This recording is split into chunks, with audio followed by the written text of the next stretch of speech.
Bungo, Senator Tolentino, and myself, we forged a covenant na majority wins. Tuhan ako ni Migs. Talaga hindi ko napigilan, napaiyak ako dahil, boss, sorry, we lost the war. I failed to win the war. Yes. Question. Kumusta? Sir, pasensya na. Okay lang. Okay lang. Okay lang. Okay lang. Sir, kasama daw po kayo sa 15 na pumirma in support of Senate President Escudero. Yes, even though my signature was already insignificant, lumapit sila sa akin after the battle has been won. Meron na silang 14 na perma. So, pumunta sa akin nagtatago pa nga ako doon sa opisina ni Senator Tolentino eh. Pero nalocate nila ako na pumunta doon. Kinausap ako.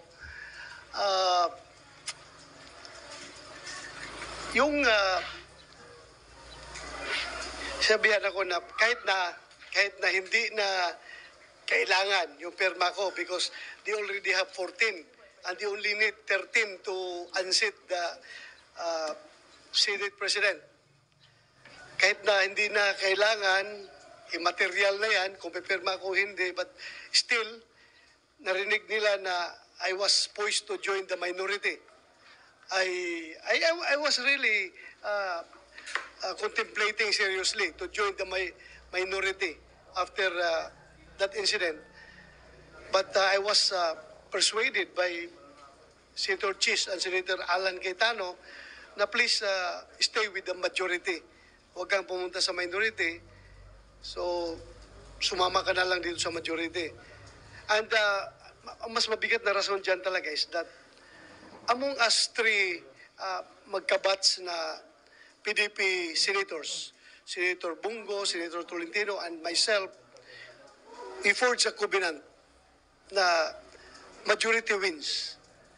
In every voting situation, talagang kung lalabas sa voting is 2 against 1, obligado yung 1 sumunod doon sa 2, sumama sa 2. So, in this case, nangyari silang dalawa talaga ay nag-decide na sumuporta kay Senator Jesus Escudero. Ako ay naiwan. I want to stay with ayaw ko sana. Pero yun nga, may usapan kami na obligado sumama. So, yun. Pinirmahan ko yung resolution, but that was already immaterial because they already have 14 that they have already declared victory. But at least on my part, masaya rin ako kahit because Senator Chis is a very magnanimous victor. Kahit alam niyo hindi na kailangan yung boto ko, still, kinumbinsi pa rin niya ako na sumama sa majority. Bakit kayo emotional? Well, kasi yung nakapirma ako before mag-start ang session. Di ba? Pumasok ako doon. Tapos ngayon, nung sinaluduhan ako ni Migs, talaga hindi ko napigilan, napaiyak ako dahil for me being a good soldier, ang gusto kong sabihin kay Migs doon is, sorry boss, I failed to win the war for you because I am one of his trusted lieutenants. Ang kanyang mission sa akin is talagang i-secure yung aking partido, yung PDP na patuloy na magsuporta sa kanya. But still, as I have said, meron kaming usapan, kaming tatlo, Senator Bungo, Senator Tolentino, na majority rules. Lalabas 3 against 1, obligado sasama yung 1 doon sa decision. So, at hindi ko, yung bang, as I've said, pero feeling ko, I'm being a good soldier. I would like to convey the message to him that, my commander, I'm so sorry. We lost the war. I failed to win the war for you. Ha? Yes, kaya ako napaiyak dahil nga hindi naman sasama ng loob, para bang kuwan lang.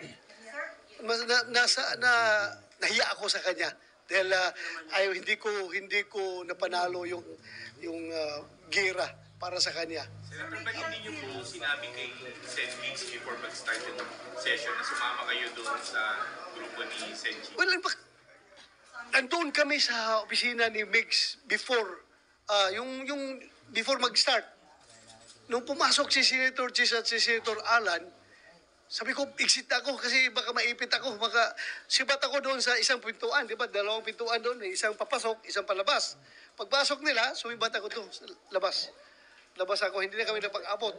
Pumunta ako kay Senator Tolentino and Senator Bungo na sana sabihin ko, baka pwede ba niyo makonsider yung kaya kanyo matanggap if I'm going to renege on our usapan. Pero sabi ko, mapahiya ako doon sa dalawang kasamahan ko. Kung pwede ba na mag-join na lang ako sa minority. Yan ang gusto kong sabihin doon sa kanila. But they persuaded me na huwag ka nang pumunta sa minority. Majority ka. Pumasok, sumunod yung sila si Senator Chis at Senator Alan, pumunta doon. Sabi niya, kahit na panalo na. Kumbaga, insignificant na yung aking pay to join the majority. Sabi niya, huwag ka na umalis sa majority. Kasi I was really contemplating on joining the minority. Sir, meron bang konting guilt feelings? Kasi sinasabi, isa sa mga reason bakit napatalsik si SP Sumili dun sa hearing noong Fidelis. Kasama na rin yun. Kasama na rin yun. Kasi alam ko, hindi lang naman, although, tinanong ko ito kay Senator sa hearing, sabi niya, no, hindi yan, wala yan sa rason dito. Wala yan sa rason. Yun lang sabi sa akin, ha? Which, of course, it's up for you to, bahala na kayo. Basta sinabi sa akin, hindi yan ang rason. At kung yan man ang rason, supposed to be, whether or not sasama ka sa amin or hindi, tatanggalin ka namin dyan sa your chairmanship in the public order and dangerous drugs. Tatanggalin ka namin kung yan ang rason talaga. Whether or not sasama ka sa amin. Dahil yan pa ang rason. Yan mo kaya ang target namin ngayon na galit kami sa hearing na ginagawa mo. Dapat. I am also heartbroken. My heart is really broken. He's a very good leader. From Senator Escudero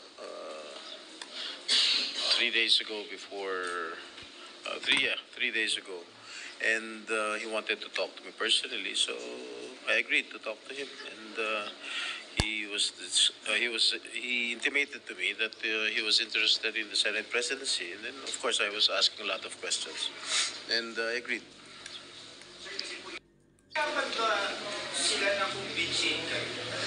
Well, alam mo, walang masamang tinapay sa akin si Senator Mix. He is a good friend of mine. Of course, when I made my decision, of course, I feel so heavy. Not literally. Siyempre mabigat din sa aking pakiramdam na tanggalin ng isang kaibigan.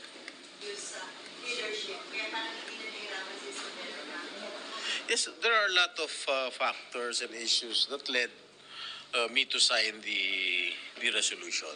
And of course, I am not in the position to divulge it in public.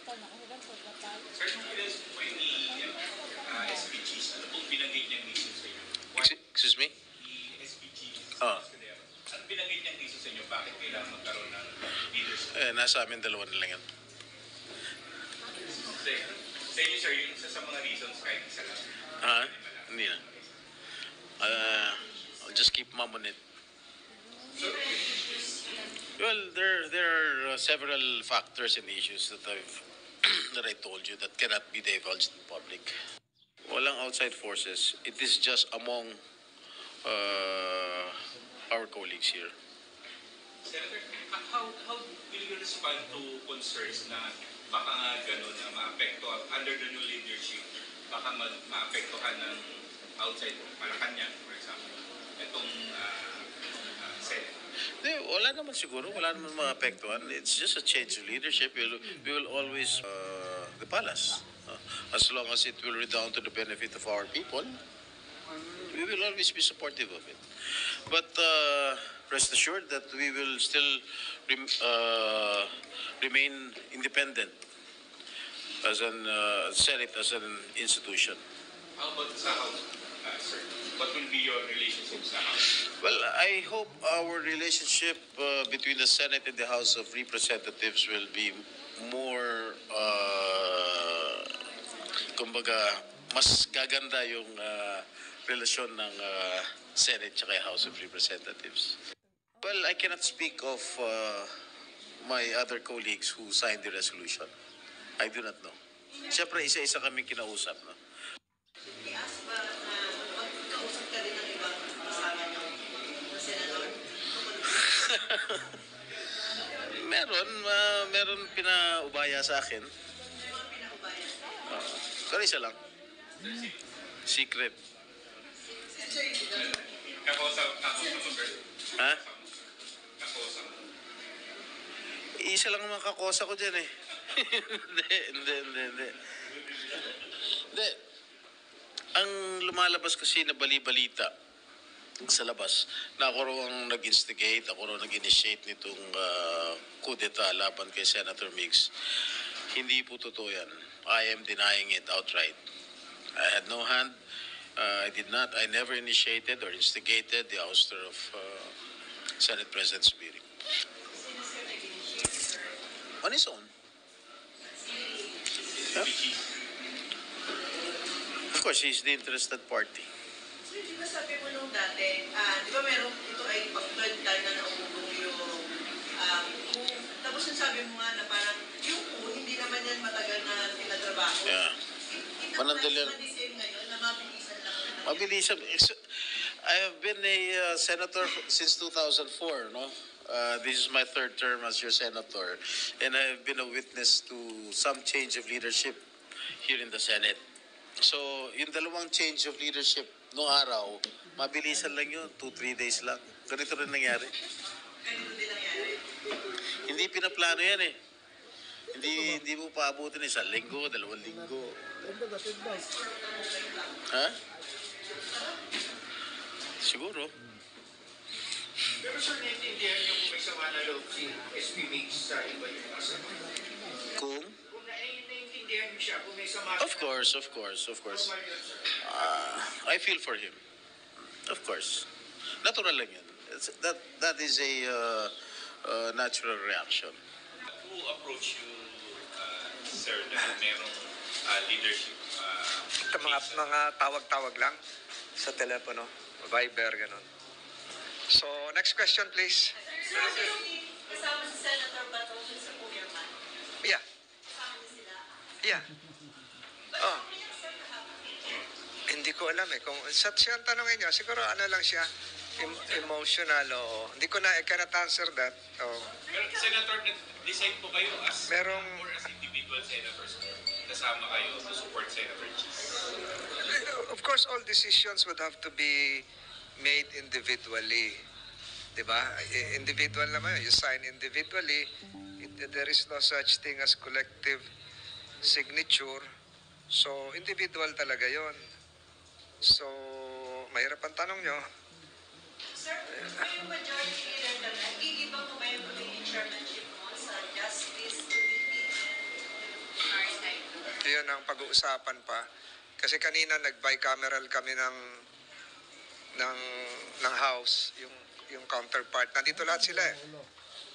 O, yung sa Sharia. So, ang request nila, wag na munang baguhin. Marami kasing pending pa. Yung mga RTC natin, may mga yung Muntinlupa, yung 3 courts, naging 5, ganon. So, request nila, wag muna magpalit. Pero, tingnan natin kung ano, baka nakakapagod din siguro itong sa floor. Pero sa majority leader, you are not part naman of hearing. No, chairmanship. Pero may limitation, sir, o walang limitation? Ang limitation doon, yung physical. Will be a caucus, I understand, tomorrow concerning the other committee memberships because some of the committee heads, chairs already signified their intention to resign or some have already resigned. So we're referring to several committees na wala pang ulo. So in the meantime, the Vice Chair would be in an acting capacity as the Chairman. So tuloy-tuloy din yung mga hearing.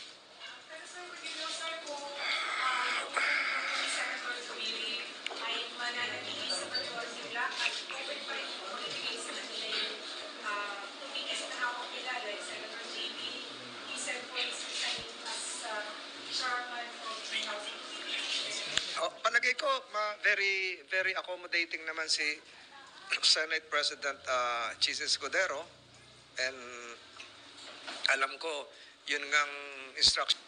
So it's yes, so it shows magnanimity and a broad appreciation of the legislative process. So wala akong nakitang dahilan.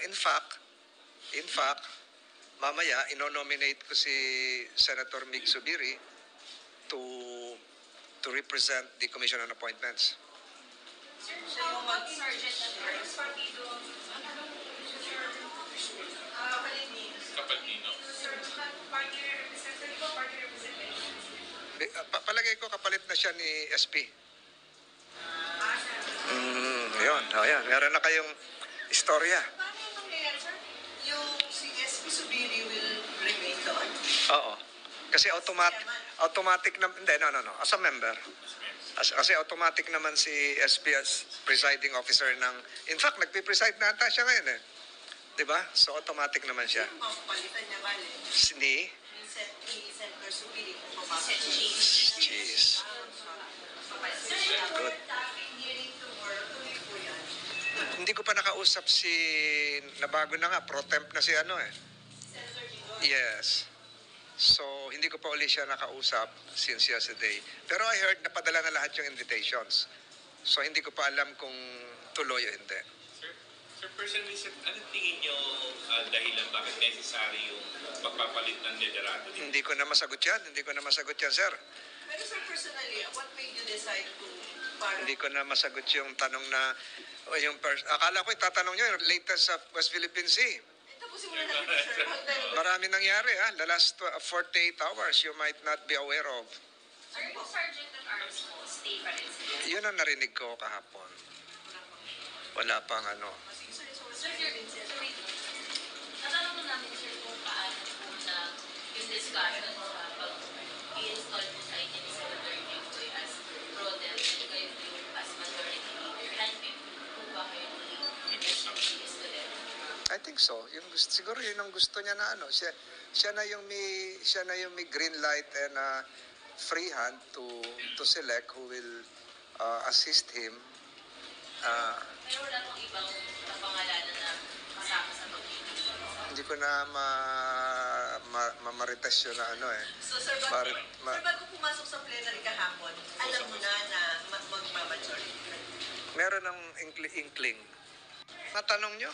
Sir, kaya sir, sa inyo personal lang. Sa inyo, anong... What made you decide na okay na tayo kay SP Subiri, kay SP Chisar tayo? May unseen hands ba? Wala akong nakitang unseen na ano. Kaya nga unseen. Galing. Ito yun, oh. Alin na, sir? Yung unseen. Ilang yung meeting kayo, sir? Ito. Ayan.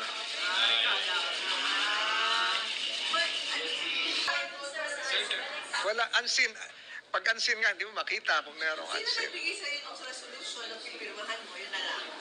Sino ang nagbigay? Pinipirmahan yun. Yes, oo. Sino yung nagpapirmahan? Unseen din, unseen. Hindi ko nasasabihin yun. Ayan. Sir, Yung pagpapalit ng Senate leadership, usually may basbas from the past. Masabi? Historical. Kahapon, linggo nung isang araw di ba? Linggo nung kamakalawa, linggo. Lunes kahapon lang naglunes, di ba? Ito totoo. Wala ako dito nung Saturday and Sunday and first hours of the morning of Monday. so, Bumalik ako dito dito ay Monday na ng 12 o'clock. sir, bago kayo... Tapos nagka-problema pa sa NAIA, yung mga radar ayaw gumana. So, hapon ka na pumiruan dito pagdating mo pa lang? Or bago kayo